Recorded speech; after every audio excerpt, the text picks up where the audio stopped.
Со 64, односно 65 гласа за, по долги 2 седмици, конечно се изгласаа новите кадри во владата на Ковачевски. Четворицата министри со свечена изјава се обврзаа да ги вршат своите работни обврски честно. Колку честно, останува да покаже времето. Првиот човек на владата во обраќањето по изборот кажа дека реконструкцијата на кабинетот не ја водел според имиња или лични партиски интереси, туку дека станувало збор за квалитетни кадри. Кога пред неколку дена говорев овде пред вас за реконструкцијата на владата на Република Северна Македонија, јасно потенцирав дека реконструкцијата не е мотивирана од имиња и презимиња, од тесно партиски интереси на ниту една партија во владата, ниту од лични политички мотиви. Почитувани пратеници, реконструкцијата на владата е единствено за зајакнување на позициите на Република Северна Македонија.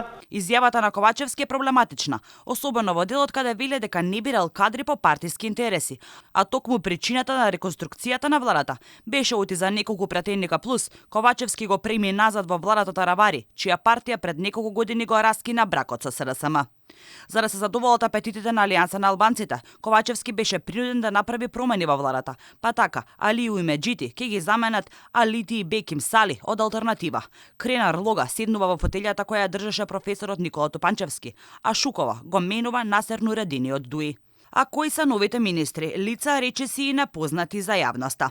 Главното столче во Министерството за правда му припадна на Кренар Лога, кој е дипломиран правник и магистар по дипломатија.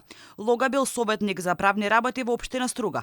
Тој сега е замена за Никола Тупанчевски, кој е долгогодишен универзитетски професор. А новата министерка за животна средина Каја Шукова, која е по професија инженер-технолог, седнува на фотелјата на Нуредини. Името на Шукова ретко кој од граѓаните го чул. Таа својата позиција како државен секретар за животна средина и просторно планирање ја напушта и со амин од 65 пратеника седнува да биде прв човек на ова министерство. Докторот Беким Сали се збогува со Министерството за здравство. На негово место доаѓа повторно доктор Фатмир Меджити, кој е специјалист невролог на Универзитетската клиника за неврологија во Скопје. Местото на министерот за информатичко општество Алити го зема неговиот колега професор на Татовскиот универзитет Азир Алиу. Неговото работно искуство е во областите на компјутерска архитектура, оперативни системи, машинско учење и друго.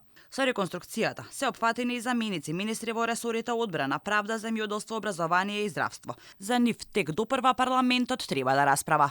Предлог имињата на дел од замениците министри веќе се најдоа на тапетка и опозицијските партии, кои тврдат дека дел од нив имале матно минето или пак функцијата ја добиле бидејќи имале блиски или роднински врски со актуелни, односно поранешни функционери од владата на Ковачевски.